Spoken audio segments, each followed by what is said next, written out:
It's Wednesday, the 10th of October 2018. A warm welcome along to a slightly United Kingdom talk.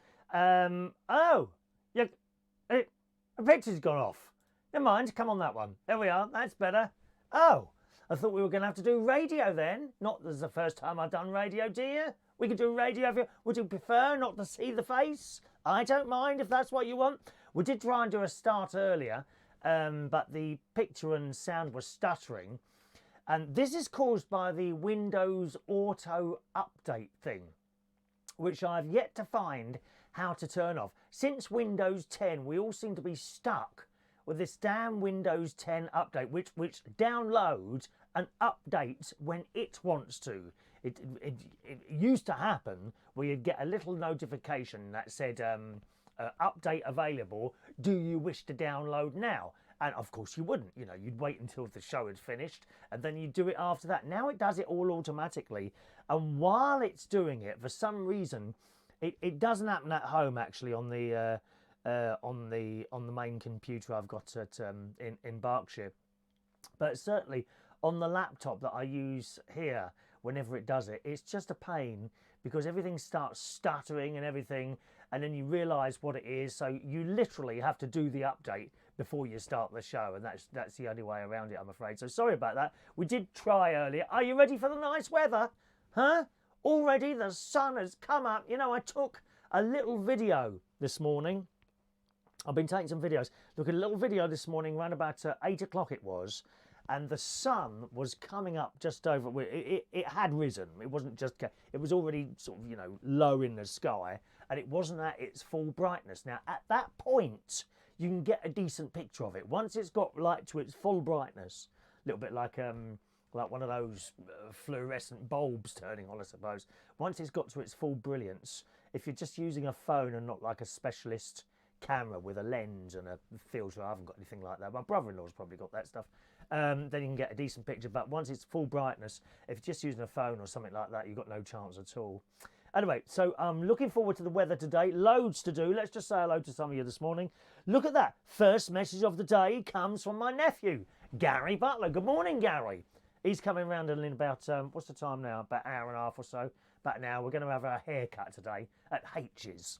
Having a haircut in Coningsby, and also we might go up and see if we can catch any planes lifting off and going up and coming back down again and flying around, because that's where one of the RAF bases is around here. And I've been doing some videoing. I'll tell you about that in a minute. Good morning, Diane, Jeb. Andy said, good morning, Andy. Andy comes to play, la la la la la la. Andy, is it? No, it's Andy Pandy, isn't it? Perhaps we should call you Andy Pandy. I think that might be a nice... No, I bet you got called Andy Pandy at school, didn't you? Eh? And good morning to John Parrish, who sends a message, not only on Facebook Live, but on YouTube as well. You're all over the place this morning, John. Isn't that strange and mysterious? So everyone's here. Welcome along to a little bit of a chat. If you've not got a typing keyboard or something like that, and you're watching on television or something, don't forget you can always text in via your mobile phones. The text in number is 07551 259 675. All right, 07551 259 675. Welcome along to the Chapel Hill Marina, North 40 Footbank here in Lincolnshire to today's show. Monday night was nice at Central Station. You may remember I announced to you that at our regular Monday night, for this Monday only, we had dirt cheap drinks, and they really were very cheap. And I had this feeling that everyone was going to be rather drunk and outrageous, and that didn't happen. Everyone was very sensible with the drinks. You surprised me. I thought Maureen might have been there, you know, a little bit worse for her. All right, Chris, you go. All right, Chris, Maureen might be a little bit like that. But no, everyone sort of took it easily and drunk what they wanted to drink, and no one left there totally legless, which was a real surprise to me, I have to tell you. Well done, everyone. Next karaoke, Central Station on Friday night, 8:30 to midnight. Come along to that. That won't be the cheap drinks, just normal drink prices. Okay, Central Station karaoke on Friday night at 8:30. Good. The journey up here took a little bit. Good morning, Paul Mosley in Birmingham this morning. Morning, Paul. Yeah, it was doing a Windows update, I'm afraid, so it threw everything out. That's why we're getting a stuttering. Boom. Oh, that reminds me of that song by Morecambe and Wise. Bong da da da da. Bong da da da. Do you remember that? We spoke about that about 3 years ago, didn't we? I remember that song. What's it called? I don't know if Ray Reynolds is. Ray's not with us this morning, so he doesn't know. But yes, I remember. Boom, boom, rat-a-ta-ta. Morecambe and Wise. Oh, two of the best funny men ever. Them and the two Ronnies. Do you know there's a bloke on the radio, Nick Abbott, who I quite like on LBC, who doesn't understand why Morecambe and Wise were funny. He doesn't see the funny side of it. How sad it is to be one of those people, and there's a hell of a lot of them around, who just don't see the funny side of anything. Why is that? You must lead very sad, lonely, pathetic lives. They sit there and they watch stuff and they pull it, and instead of enjoying it for the moment, they start criticising it, like these people who watch Doctor Who. Now, generally, that wonderful episode on Sunday night, they've moved it to Sundays now, haven't they, with Jodie Whittaker. How fantastic was she? And generally, most people enjoyed it. But there was one or two, you know, started pulling it apart. Ow, the sonic screwdriver wasn't quite right. Oh, her hair was slightly down too far on her face. How sad are you to sit there and notice that? Why can't you just sit there and enjoy the programme? I don't get people at all, especially these ones with no central, I was going to say no central heating then. I've got no central here I've got none here in the caravan. Funnily enough, the lady was it a bloke or a lady? The lady 2 caravans down, that's not the one next to me, the one after. She's having central heating put in at the moment. And I was watching it going in, all the pipes going in. Takes a couple of days, that's all. It's not over expensive to have central heating put in a caravan. It's about £3,000, which compared to your home, which probably be anything from 5 plus, isn't bad at all really, I suppose, is it? But I don't think I need it here. I've got the gas fire. I had the gas fire on last night. That was quite nice. Anyway, so the journey up here on Monday. Who else is there? Let me just check your messages. Good morning to Andy. Andy used to kiss the girls and make them cry. I bet you did, Andy. I bet you did. I tried that once. I didn't like it. Hello to Isfaq. Good morning. It's Isfaq. I think it is Isfaq. Terry Turner, hello to you, who's got me on a big screen in Sandford House, Wetherspoons in Huntingdonshire. Oh, Wetherspoons. They do really good breakfasts here, don't they? In Wetherspoons. Oh, why can't I get that message up? It says see more, but look, it just brings up the icons. Well, that's strange. Maybe I can get it on here. 1 second. See if I couldn't. Oh, there we are. I can get it up on that. Oh, that's working well. Oh, that's working well. I'll use that one. 1 minute. Let's just shut that down.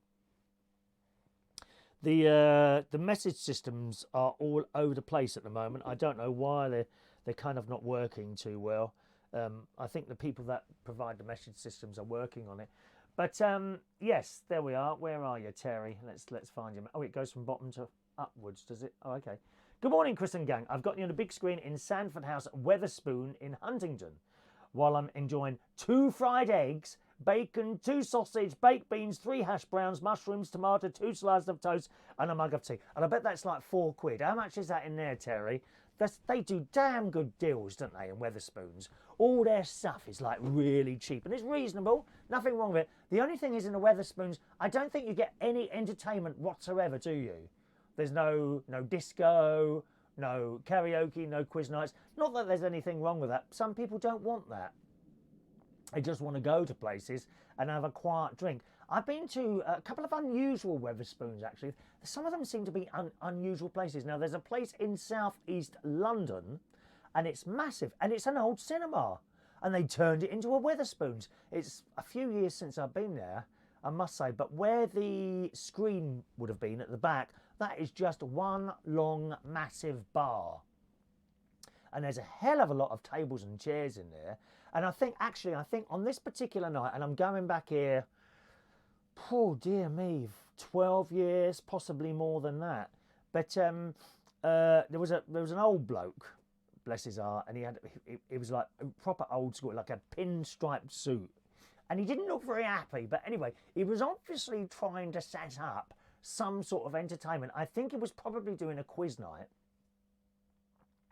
And he's on this table. Now, remember, I told you this was an old cinema, so it's a big place. Big place. And on this table, he's got like a microphone and a little speaker like this. And I thought, well, if he's trying to do any sort of entertainment, we're not going to be able to hear him from here. Anyway, he just kind of sat there and he was waiting. And eventually he packed it up and went home without actually going any further. So I don't know what was going on there, really. But Wetherspoons have very, very good value meals in there, aren't they? I remember, I think when I was eating dead animals years ago, I think I had a steak and chips in there. As you know, I don't eat dead animals anymore. Only lovely carrots and peas and things like that. Delicious. Nothing wrong with a pea or two, is there? There really isn't. I've been 3 times already this morning. I have. 3 times I got up last night to go to the toilet for a wee. Funny, isn't it? Sometimes you keep doing it and sometimes you don't. Andy says, Morecambe and Wise, Cannon and Ball were my favourites. Whenever in Down and need a laugh, I always watch them. Oh, the 2 Ronnies, though. And the 2 Ronnies as well. You missed out the 2 Ronnies. Oh, hilarious. How I miss these people. I really, really do. Is Ronnie Corbett still with us? No, he went the year before Brucey, didn't he? And you know, who's left? I don't know who's left, actually. I don't remember which ones are the old ones. We lost Ken Dodd, of course, now. All gone. Paul said, I thought of you this morning. A third of under 25s now don't drink. What an exciting lot they are. Well, they're so boring. They're so boring. These people that, not under 20, under 30s, they are such a boring lot of people. You can't have a conversation with anyone without them being offended about this, that, or the other. Just let them get on with their own bleeding lives and we're out of it, and that's it, I think. David Jason, of course, we still have David Jason. I saw that they're going to do an Only Fools and Horses stage show. Now, I don't know if that's with any of the regular... I mean, some of them will be of an age. Even David Jason, he's really old now, isn't he? Can I see him still playing that part, possibly? I don't know. But the young lad is still alive. And, of course, the old man, he died a few years ago, wasn't it? Only Fools and Horses stage show coming soon. Anyway, back to the journey up here. Yeah, it took me 20 minutes extra, unfortunately, to get up here on Monday night. Because you got, I mean, there was about an hour to go and there was a diversion. I thought, oh no, road closed, diversion. And I went round in.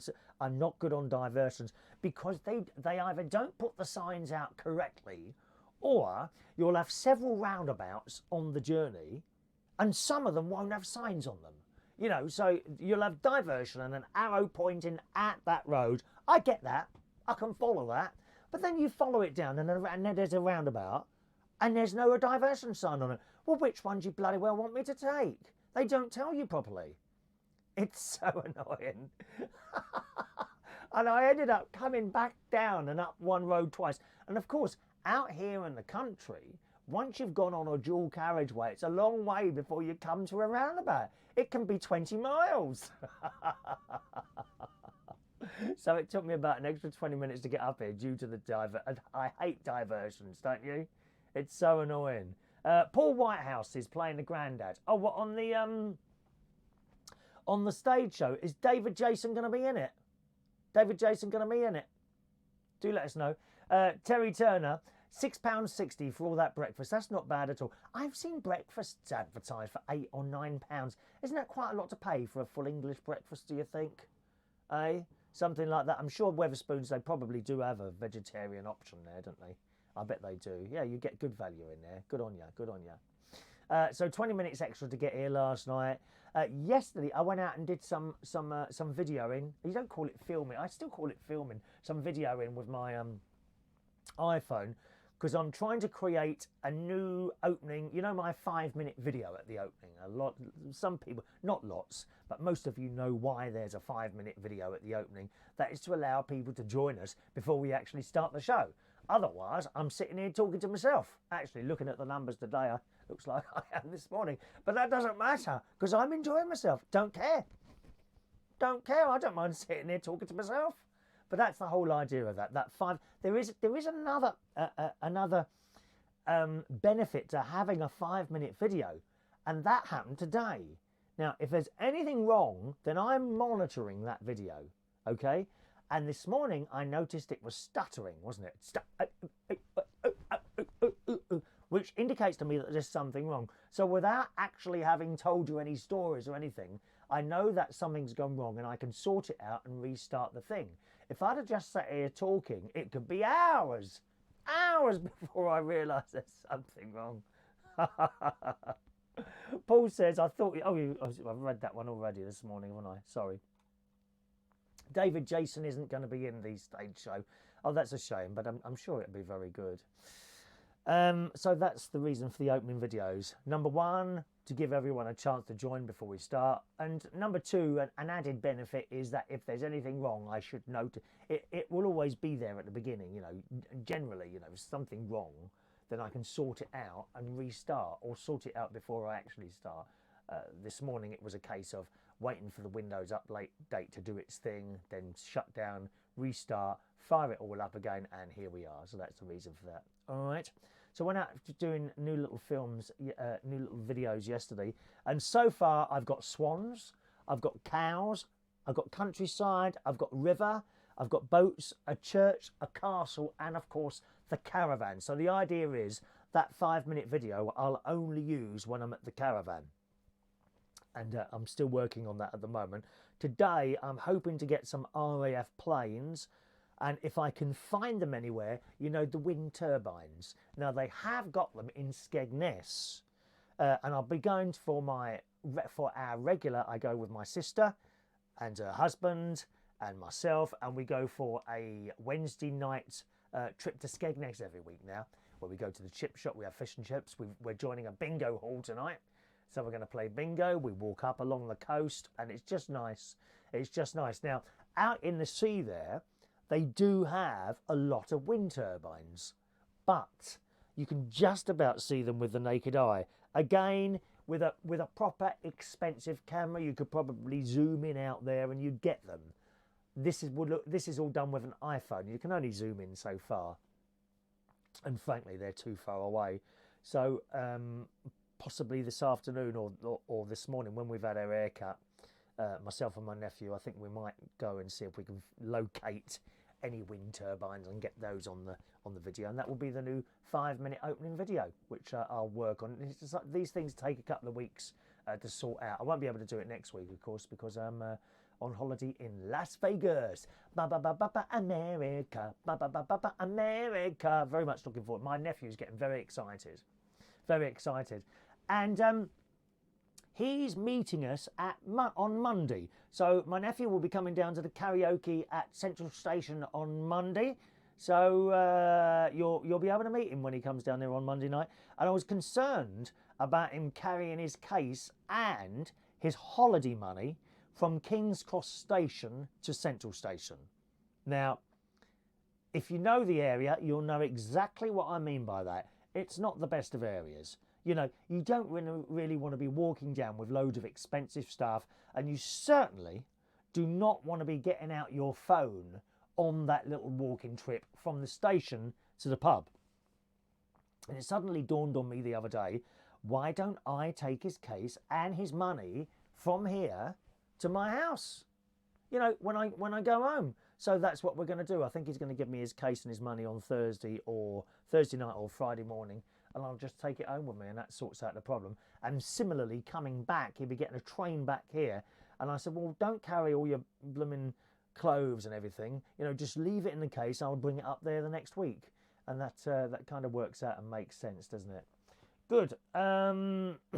Someone called Tom Bennett is playing David Jason's role. Is that right? I don't know who that is. No, I've never heard of him. Good morning, Puff Up the Pillow, who's joining us on the Periscope this morning. I love that. Puff Up the Pillow. I thought it was going to say Puff the Magic Dragon. Anyone remember that?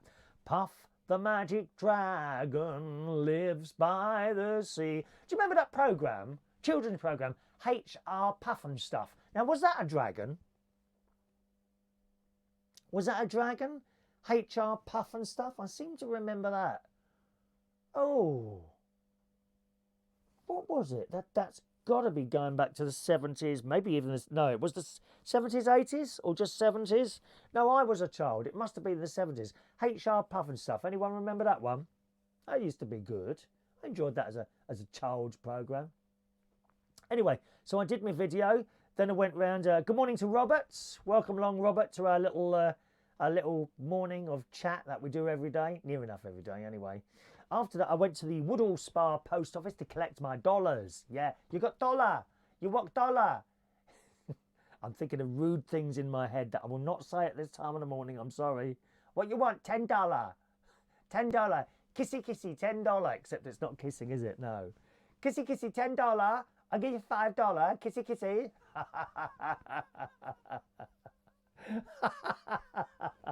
So I've got my dollars from the Woodall Spa post office. I had to get my driving licence out to show her. Is that clean at the moment? I can't remember now. I got 3 points a while ago. I'm not sure if I got a clean licence or not. The last 3 points I got were Christmas Eve. It might have been. It was either 2 years or 3 years ago. When is it that you can have your points, or when is it that they moved the they removed points from a driving licence? I'm not sure.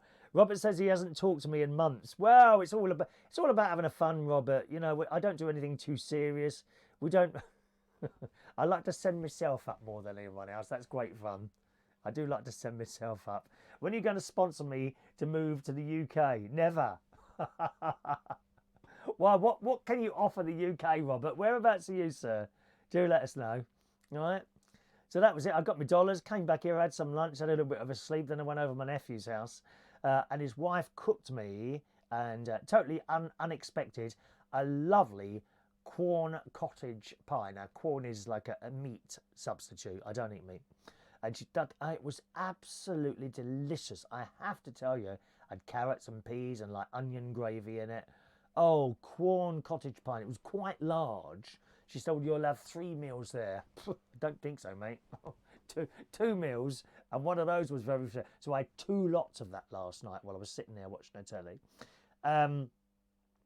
Then my great-nephew Harry came in, a great-niece Evie. And Harry always wants to fight me for some reason. Fight me. He suddenly he stands in front of you and goes like that. But he doesn't punch you. He launches his entire body at you. Aren't they funny? He's, is he 4 or 5 years old? I can't remember now. But he literally suddenly jumps and starts bashing you.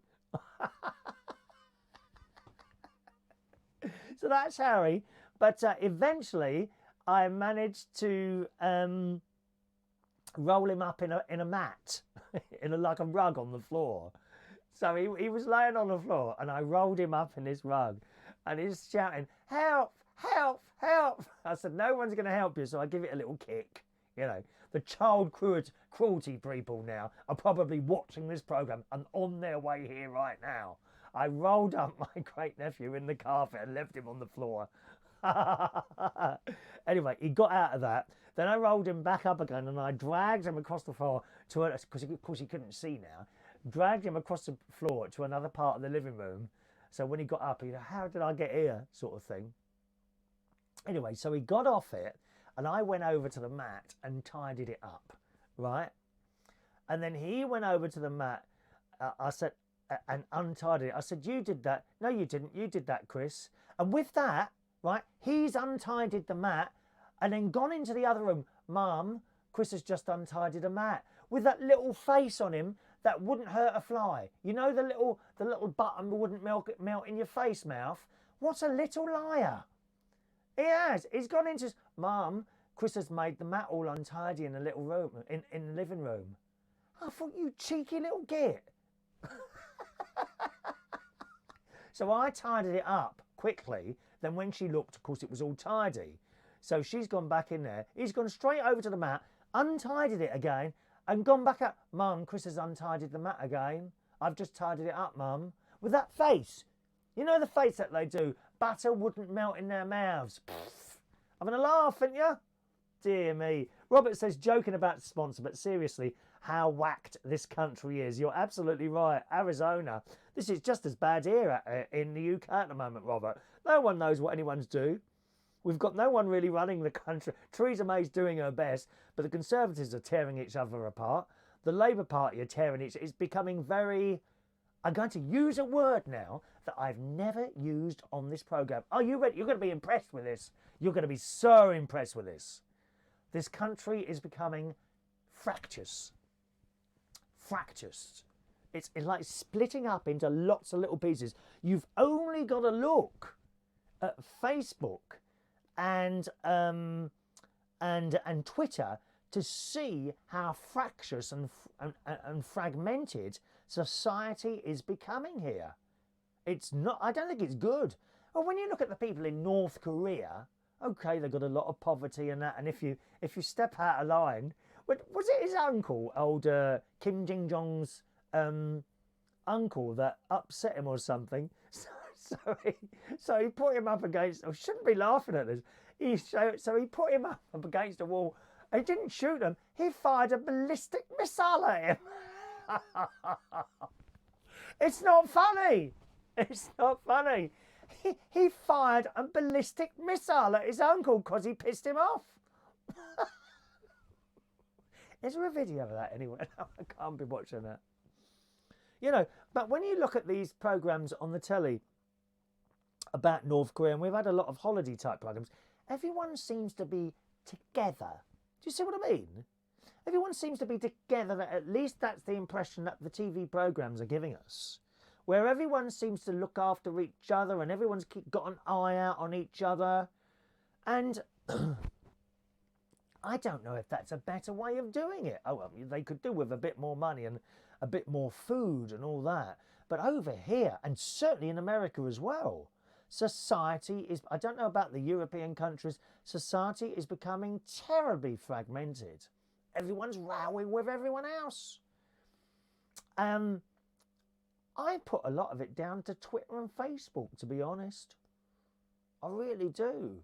They get, someone says something on there and someone comes back at them and then someone else comes back and then the argument would be, oh, well, you know, we should discuss things with each other. I don't know about that.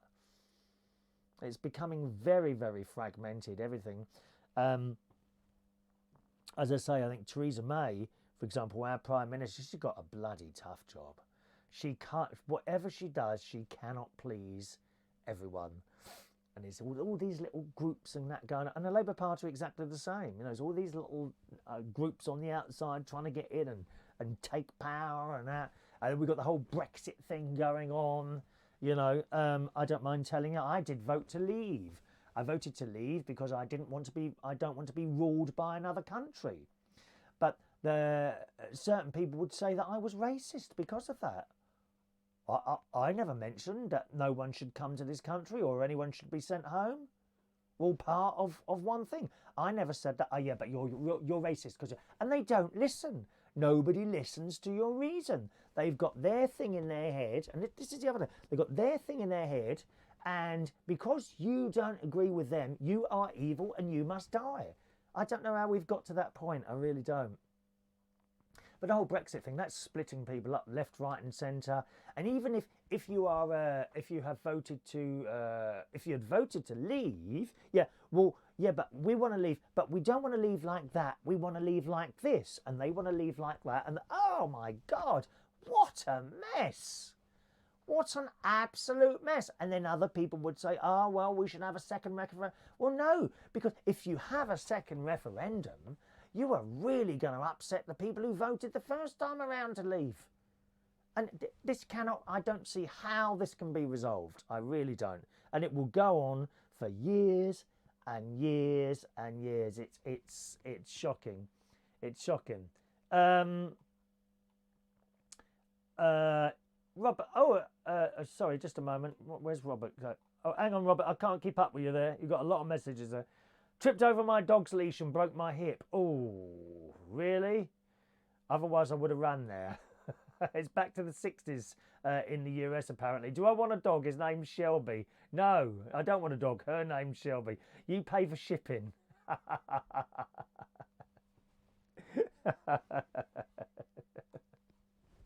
I'm sure, yeah, I'm sure. Anyway, back to the story. So Harry wanted to fight last night, rolled him up in the carpet. What else? Then we watched some television. My favourite programme on the telly, Can't Pay, well, Take It Away. That always gives me a laugh. I don't know if you've got something like that over in the States, but basically it's bailiffs that go around to people's houses. They've owed money, and they've been given many, many chances, and then they start sending them letters telling them they're going to be coming to collect the money or be evicted or something like that. And then they get there, knock on the, oh, well, we haven't had the letter. Yes, you have. You know, they don't just send one letter. I doubt that. Anyway, I've never been on that situation myself, but I doubt that they only send one letter. You probably get several letters before they do something. When the people go round to get the money or chuck them out for whatever reason, you know, that's the end of the line. They've tried everything else. That is the very end of the line when two people go around there like that.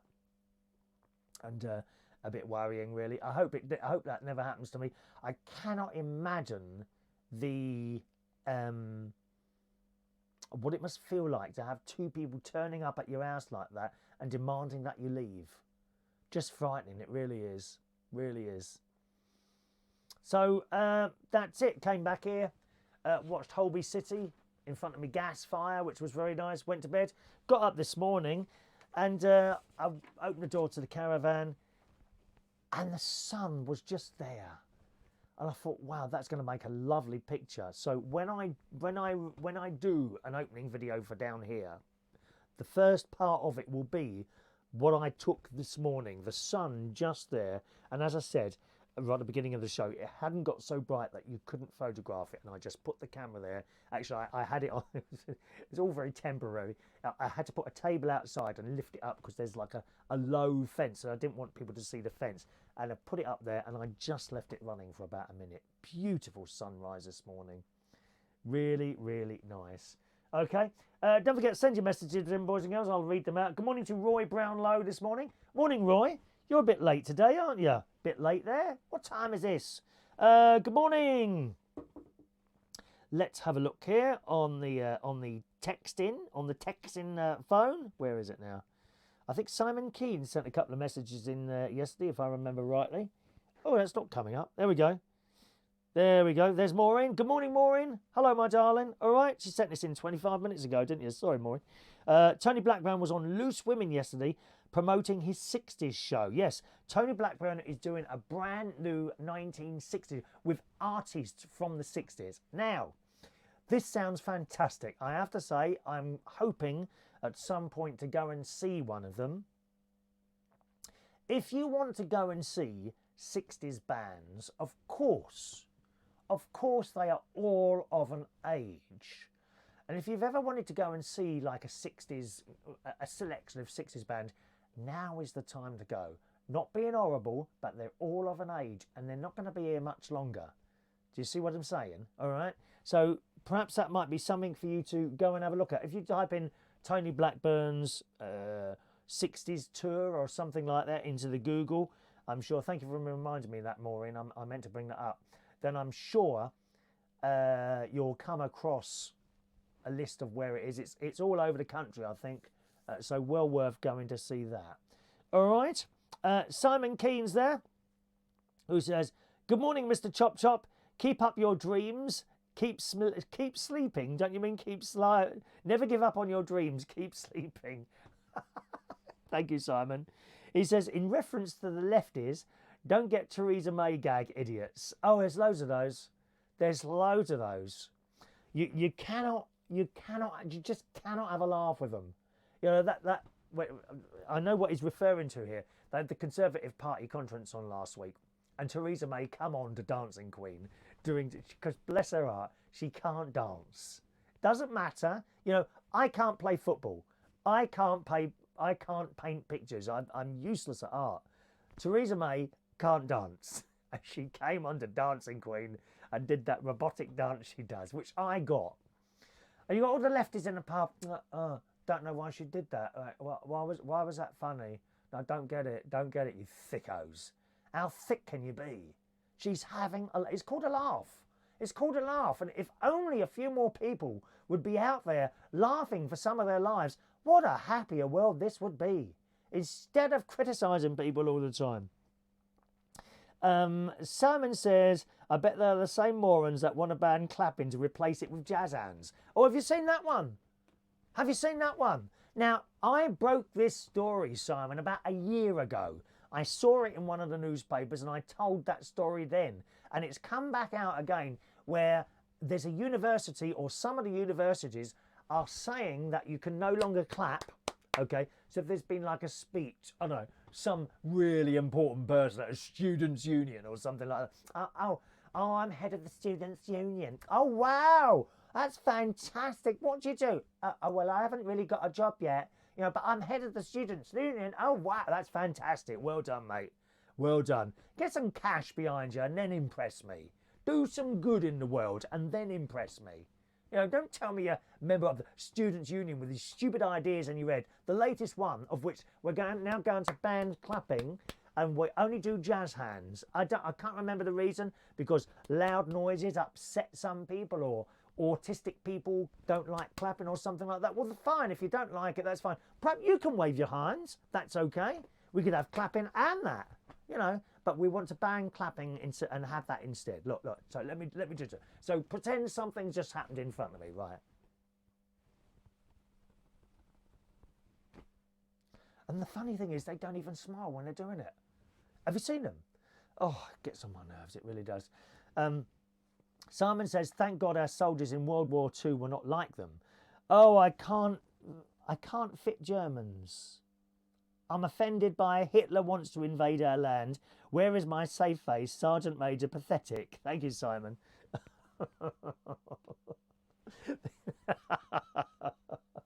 Dear me. You do talk a lot of sense, Simon. I have to say, we had they were talking, funnily enough, about Churchill the other day on the radio and in some of the lefty newspapers, that he was a racist and this, that and the other. Well, maybe it was. I don't know. I didn't really go into it. Maybe he was, maybe he wasn't. Does that mean I dislike him? No. No, I don't dislike him. I am free to do what I want to do because of Churchill. The people that are standing there screaming he was a racist are there today because he did what he did. He gave us all, or he didn't give us, he kept our freedom. He kept our freedom.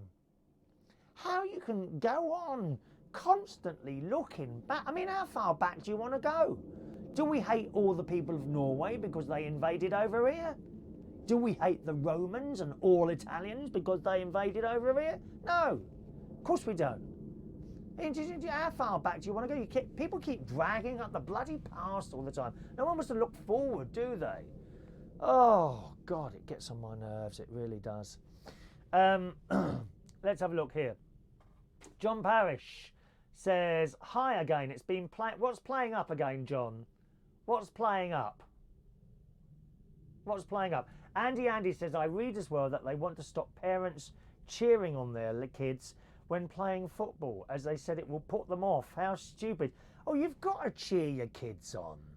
I tell you what I don't like, Andy, and I've seen this many times, over enthusiastic fathers at football matches when their child perhaps isn't doing as well as the father thinks they should, and they are screaming, oh, you're useless, you're useless, you've missed that. That's just horrible to the child, and I don't think that helps anyone. Even if a child is doing, I'll give you a good example, and this is just a little minor thing. Evie, who's 6 years old, is the oldest great niece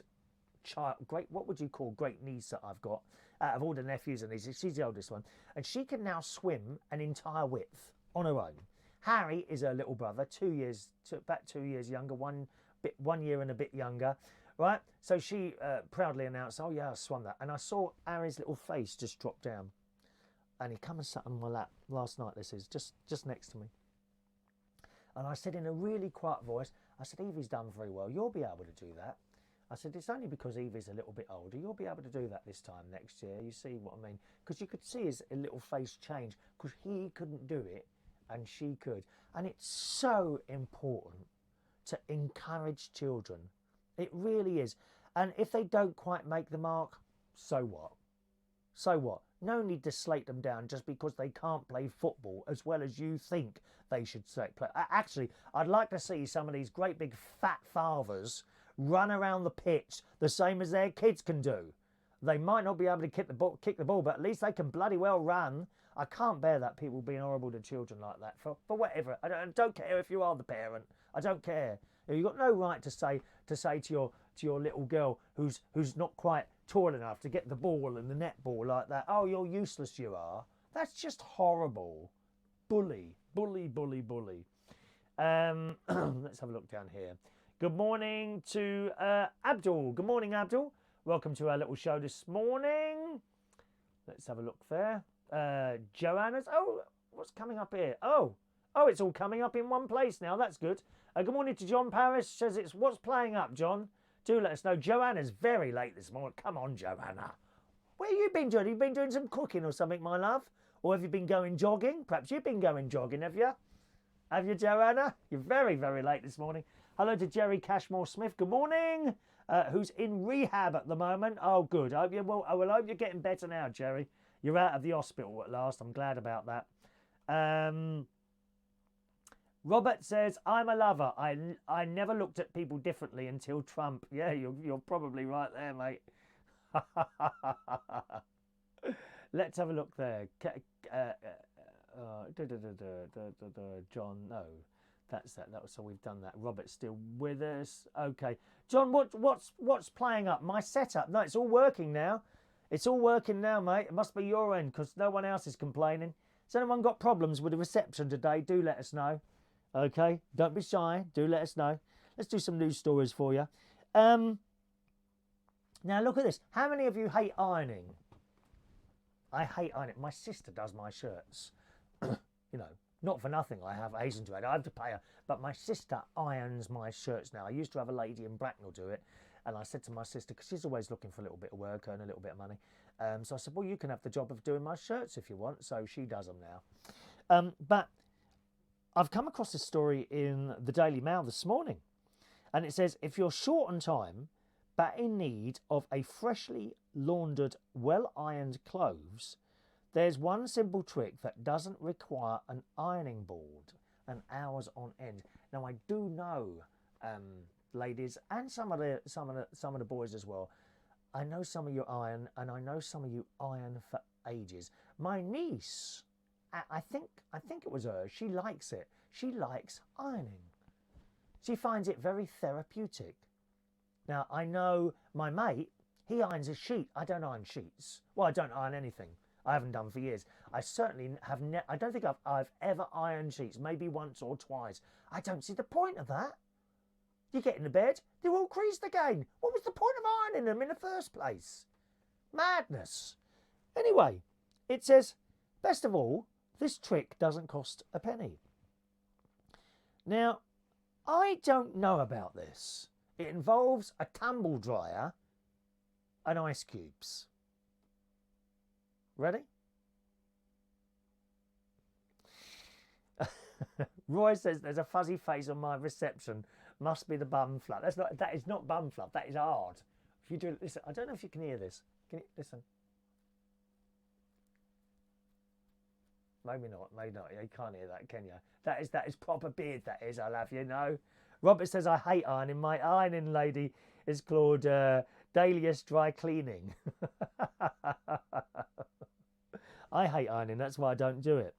Anyway, it says in the story, now you see I don't have a tumble dryer, so I can't do this. But by simply placing 2 to 3 ice cubes in your dryer and setting it on high heat for just a few minutes, the wrinkles in your clothes should smooth out. I don't know if anyone's willing to try this. To put, and mind you know, mind you that the clothes would give off steam anyway, wouldn't they? So that must be fairly safe, I suppose, putting a couple of ice cubes in there. It says, countless people online have tested out the unusual method with impressive results. So how does it work? The magic happens when the ice melts in the heat of the dryer and is turned into water and then steam, therefore doing the same job your iron otherwise would. Your dryer is essentially steaming the clothes so that they're wrinkle-free. Advice online recommends you do not fill the dryer when using ice cubes.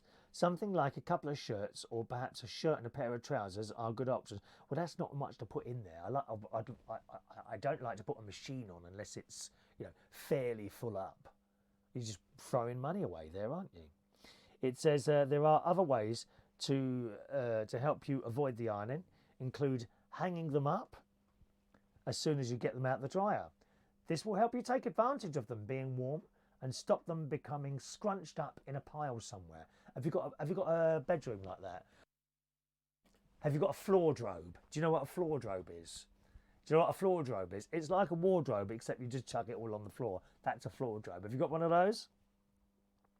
It says, while it might sound obvious, using the specified amount of detergent and no more or less is also the key to getting the best results. Now, I must admit, I think I'm guilty of often putting in too much liquid cleaner stuff. I use the I've just started using the Aldi one actually, Almac washing liquid, which is dirt cheap. I think it's about £2.99 or something like that. It's not expensive at all.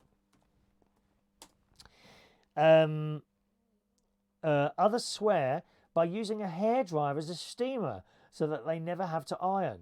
Meanwhile, some say you can wipe down a crinkled shirt with a damp towel to get rid of any pesky wrinkles. Yeah, because sometimes they... Oh, hang on. Why won't that go? Oh, dear. Nothing's working this morning, is it? Where's that gone? Don't say this wants to do an update as well. I've got another computer here. It's a really old one, as it happens. And this is the one I often... That's it. Get the messages off. That's a Vista. Windows Vista. It's very, very slow. It's so slow that certain stuff I can't do on that. Robert says if you buy dark clothes or hand towels, you put salt in the water so that they don't bleed. Or I'll have to try dipping myself in some salt as well. Then when I cut myself, it might not come out, mightn't it? But that's an idea there. If anyone tries that, I'd be very, very interested in how it works out for you. Do you know what I mean? If you do the tumble dryer thing, put a couple of things in there, a couple of ice cubes, put it on, and do write in or send us a message and let us know how that works out for you, okay? I think there'll be a lot of irons that are redundant and possibly end up on eBay very, very soon. I missed a delivery yesterday. Of course, it delivered it to my house, and I saw it on. I've got one of those remote-controlled cameras, so that when someone rings the doorbell, you can talk to them like you're in the house, but you can be miles and miles away on the other side of the world. You don't actually need to be there. The only thing is, if you don't catch it quickly, by the time you've switched it on and that, they've gone. And you know what these people off Amazon and the post office are like, dear? Sometimes you get a blooming card in there, they haven't even knocked on the door. But I just saw him walking away and he had a long tube, a long thing with him, which would have been my brand new duck blinds. I've ordered a duck blind for the living room. I know it's supposed to be for the bathroom, really, but I'm having it in the living room. I like that. DDRS, good morning. Morning, swapped over to you, Tubby. Good morning. Morning, you're a bit late this morning, DJRS. What time do you call this, eh? Another story here. This one's from the Daily Mail today. 1 in 4 Britons, I can't believe this. 1 in 4 British people have a plan in place to survive a zombie apocalypse. People actually, I can't believe it. 1 in 4 people are worried about zombies. Some people turn into zombies and attacking each other. Mind you, we'll go down to London, dear, and some of the bars down there. What's that new drug they take now? Sprite? Is it Sprite? Oh, what's that called now? when people are literally comatose and walking around like zombies. I think it's called Sprite. I can't remember. No, Spice. That's it, Spice. The people in Manchester, they're all on it, dear. Don't go to Manchester. Very dangerous place. People are all on Spice there. Dear. Researchers who carried out a detailed study also found that around 1 in 6 have considered putting together a survival kit, it says in the Daily Mirror this morning. Among the most common items we would rush to shove into a bag before escaping an invasion of the Walking Dead are food, water, weapons, and condoms.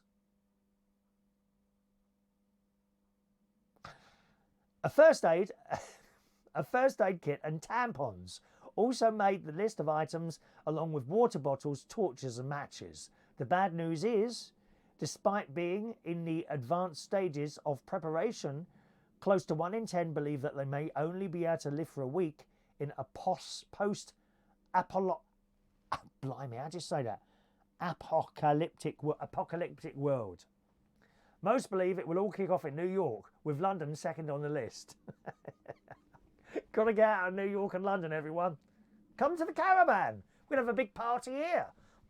You can be in here live. I'll do a live daily chat show for you if you want. The research was commissioned by streaming service Now TV to celebrate the return of The Walking Dead. So there we are. Are you ready for an apocalypse? Dear. It says very large numbers of people would succumb almost immediately in the packed cities. The average survival time would be a matter of days. Leave your house behind and head for isolation and make your first destination a camping shop for warm clothing, waterproofs and some sturdy hiking boots. So you can come out to Lincolnshire. It's quite safe up here, my dears. You've got no problems in here. Or perhaps the Highlands of Scotland. You've got to get away from people. I've been trying to do that for years. Oh, I like it. I like it a bit secluded. Do you? That's why I love it here. I love being secluded. Now, I've got to talk quietly here. I've got neighbours. Now, the next caravan to me is quite close, right? And I have to say, they're nice people. But it doesn't matter who's that close. I'm not keen on it. I don't like to be too close to people all the time. It's like sometimes you're out, people are tugging away at you. Here, Chris. I quite like a little bit of seclusion. Are you like that? Nice and quiet and peaceful.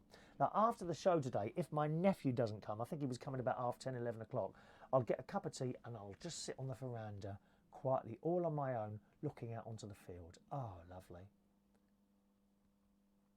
Plus, of course, I will be the first one to be able to spot zombies coming across the field, and I can escape quickly down the other way on my bike, which isn't here at the moment.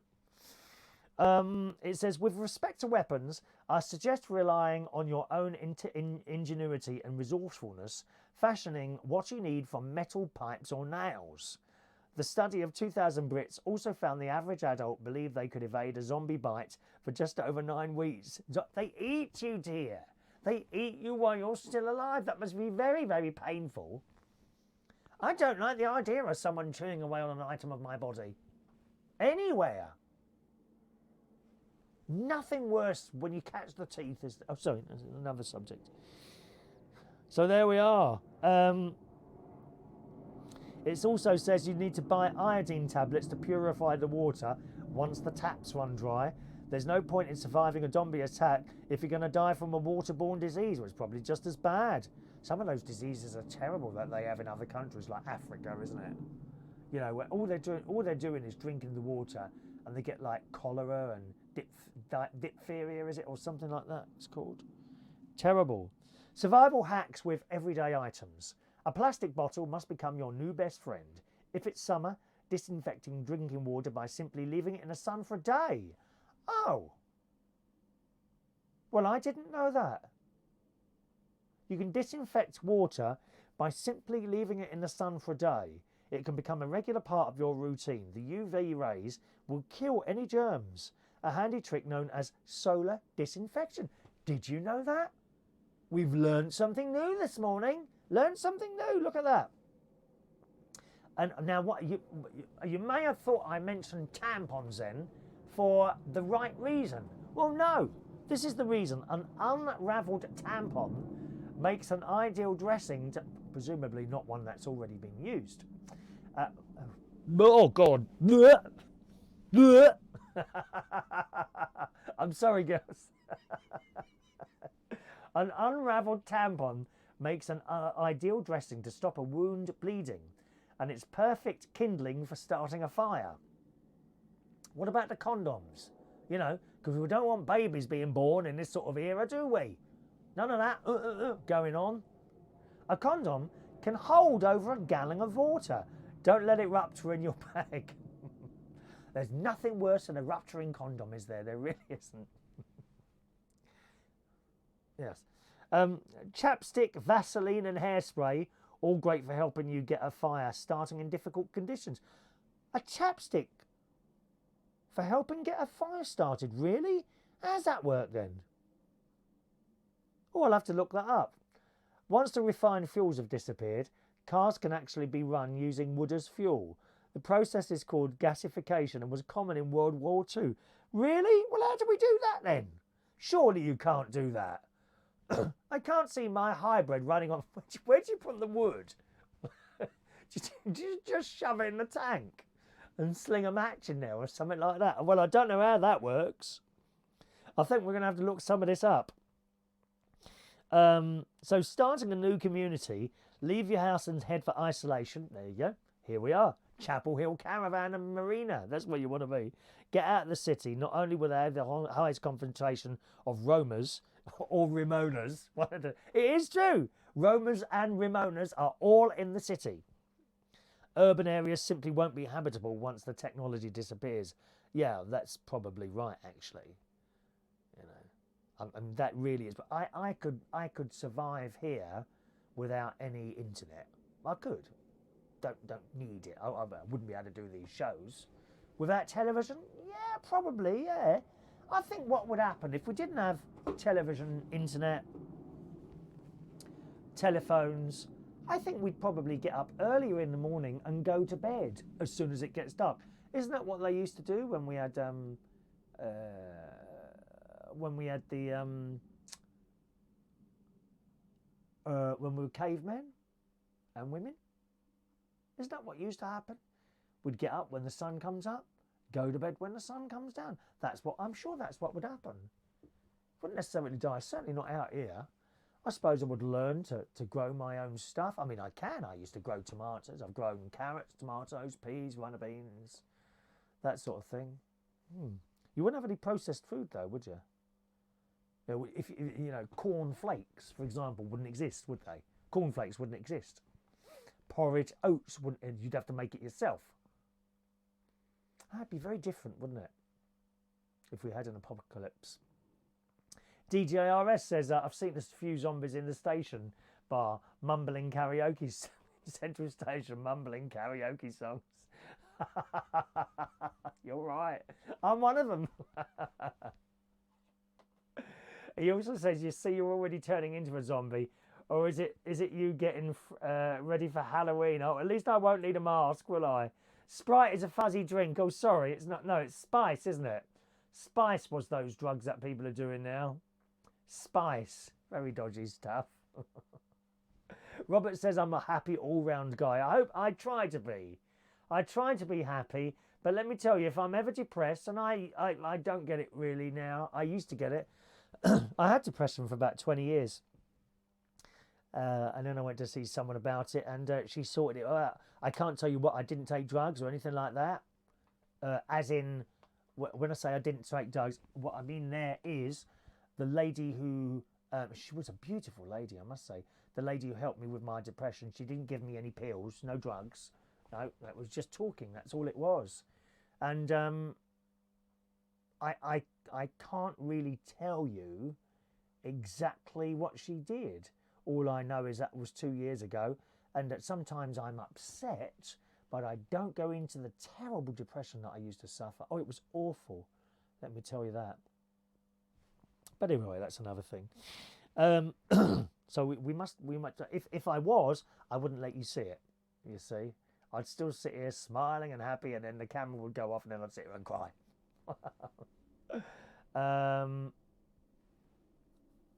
Oh, I see. DJRS is Roy. This is my YouTube account. Well, can you not use one or the other? I can't remember all these people who've got several different accounts and they've got a different name on each one and they think that you can remember them all. Can we just use one account or another? Make up your mind, dear. For God's sake. Here we are, continuing this on starting a new community. Head into the countryside and find traditional buildings with fireplaces and wells. A seaside region near a large wood is your ideal new home, offering you access to a wide range of natural resources. Ideally, a secluded spot, oh yes, with high walls or fences, oh, not keen on that, will help keep the swarms of walkers out when you're settling down more permanently. Stick together, you'll never survive the apocalypse as a lone wolf. There's safety in numbers, but be careful who you pick as friends. Send scouting parties to find other pockets of survivors, or rig up a radio transmitter. Now, eating and that sort of thing. In the early stages of a zombie attack, you can scavenge food from abandoned supermarkets or distribution centres. Prioritise canned food that will keep for years. If you forget your tin opener, grind the top of a can in flat circles, pushing down onto a paving slab. You'll quickly wear away the tin. Oh, that might take ages, that will, won't it? You'll quickly wear away the metal lip and get that lid off. Yeah, but there'll be bits of metal in it. Oh, how awful. The power grid will be out, but don't worry, you can stay connected. Scavenge a mobile generator from roadworks. When the diesel runs out, you'll need renewables. Scavenge solar panels or small wind turbines. The best kind of rechargeable battery is a deep cycle lead acid battery. Scavenge these from things like golf buggies. Surprisingly, a golf course is one of the most practical places to head for after an apocalypse. So there we are. I mean, that's what you've got to do. Robert says, see if you can spare some time to call Joyce, my mother, and make her smile. Oh, I won't be able to do that, Robert. No, that gets a little bit personal. We don't like to get too personal. But if Joyce, if she's watching the programme or next time she's on, I will say a big hello to her. Hello to your mum, Joyce. All right, Robert. There we are. All right. How to prevent sickness. Always dig your DIY loos at least 15 metres away from your water source and downhill for obvious reasons. Washing your hands. Soap can be made from scratch by soaking water through the ashes of burnt seaweed to extract soda and then reacting this with slaked lime made from roasted chalk or limestone. If you injure yourself, attend to the wound immediately. You can disinfect with alcohol and then close the wound with super glue. Good God, really? So there we are. That's how you're going to survive an apocalypse, boys and girls, all right? And you never know, there might be one just around the corner. Okay? Thank you. All right, Robert, so if your mum's, I don't think your mum's there now, but next time you're there, if she's with you, Robert, or you get her wherever she is to switch on, let me know, and I'll be very, very pleased to say hello to you. Where is your mum, by the way? Does she live close by, Robert? And does she still work? What do you do? What do you do? Do let us know. Right, let's do today's birthdays. But we're going to do today's birthdays and yesterday's birthdays, as we weren't here yesterday. Often you won't find me here on a Tuesday. It's a little bit, I'm a bit tired Tuesday morning after the drive. It's not a long drive up here, but I tend to get up a bit later on a Tuesday than I do the rest of the week. If I'm up early enough, I do a show, but sometimes I get up too late, as was the case yesterday. Happy birthday today to the delightful Jovanie Morrison. I beg your pardon. Are you my central station, lad? One moment, please. I'm sure that's you. Why do we know you as Jacob? Is it you? Is it you? Yes, it is. Oh, there you are. Looking as lovely. What's that little hat on there, have you? You've got a little hat on there, a little crown. Crown him with many crowns. La da da da. That's a hymn, that is. Happy birthday to the lovely Jacob from Central Station. I did enjoy sitting with you on Monday night. That was a real pleasurable experience. It really was. Happy birthday for today, sir. And I'll see you Friday. All right. Diane Horanhill. Such a lovely, warm lady. She's a singer. A young 57 today. Happy birthday to you, Diane. All right. Roland Saunders. Good morning, Roland. 48 years old today. Marky Buck. 57 years old today. Samson Sadler is 29 years old today on this Wednesday. Sean McCarthy is 38 years old today. AJ Massey, my dear friend, I hope you're well, and a big happy birthday to you from me. I do know you so well. We used to do shows together in various places. I think mainly my big thing was you would have been going on the alternative holiday jobs that we did together, which I think you got me into that, didn't you? I think it was you that got me into. So happy birthday to you. Yesterday's birthdays were for the delightful Fatma, who I've yet to meet. Now, she owned this caravan before I did, and she's a very, very young 59 years old yesterday. Happy birthday, Fatma. She's a big fan of baking and doing cakes and things like that. Happy birthday, darling, all right? Dawn Thorpe, good morning to you. Happy birthday to you yesterday. Tilly Mooney, Tilly baby. Happy birthday, Tilly. Balraj Jitla was 29 years old yesterday. John Allensby, it was his birthday yesterday, as was John Lemon. John Lemon was a big-time DJ, mainly in southwest London. He was the main DJ at a club called Reflex in Putney and Club Copa in Earls Court, both of which I worked as well. He yesterday was, I think, it says 59. I thought you told me 60. I thought you said you were 60 years old yesterday, John.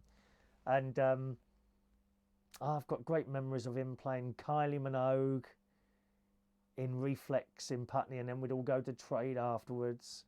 Wonderful. Happy memories. That's when I was living in Wandsworth in southwest London. So a big happy birthday to John Lemon for yesterday. 60 years old yesterday. I'm sure it was 60. Nigel Harris, 36 years old yesterday. Good morning, Nigel. Happy birthday to you. He's a part of the Reopen the Black Cap team. Ryan Cummings, another DJ. I think, Ryan, you're in Ireland now. I'm not 100% sure of that. He was one of the DJs at Belushi's in London Bridge. Happy birthday to you, Ryan. Billy O'Leary, there's someone I went on a couple of alternative holidays with. His birthday yesterday. Happy birthday for yesterday. Steve Whitlock from one of the internet radio stations. 45 years old. Where's these years going, Steve? 45 years old yesterday. Roland Mawini was 36 years old yesterday. Dave Oakley. Good morning, Dave Oxley. Sorry, Dave Oxley yesterday. I think you was one of the music teachers at the London Oratory School, where I used to go, obviously after I was much younger than me. Happy birthday, Dave. And Dafydd Deal, who was one of the bar staff at the Black Cap in Camden Town, among other places. Happy birthday to you for yesterday. So, happy birthday to you. Happy birthday to you. Happy birthday, happy birthday, happy birthday to you. Enjoy your birthdays, boys and girls, whether they were today or yesterday. Okay. DJ RS said no one would notice a zombie in London. I think you're right there. They wouldn't. No one would know. They're all walking around like zombies in London. You know that. Hello to Paul Goodall, who joins us very late. We're about to finish, I'm afraid, Paul. Oh, you've missed the party. And thank you, Robert. Robert's mum is retired and dealing with cancer at the moment. I'm here helping life move on. Yeah, you do what you can for your mum. Just make her feel comfortable. And when my mum was in hospital, I lost my mum in 2000, and it was very upsetting. I never let her see me cry at that point. I used to go round the corner, once I was round the corner and let it all out there. I never let her see how upset I was. I just tried to, be nice and that sort of thing. But do the best you can for your mum, All parents need help. They really do, and you miss them. You do miss them. Anyway, that's it today, boys and girls. Thanks ever so much for joining us for the show. I hope to be with you again tomorrow morning, around about the same time, 9:30. I'm going in the sunshine now, going to get my hair cut, possibly do a little bit of video. And there's a tin place down the road what sells cheap tins of food, so I might go and have a look in there as well. Have a nice day, boys and girls. Thanks for watching and listening, and I'll see you again very soon. Bye-bye now.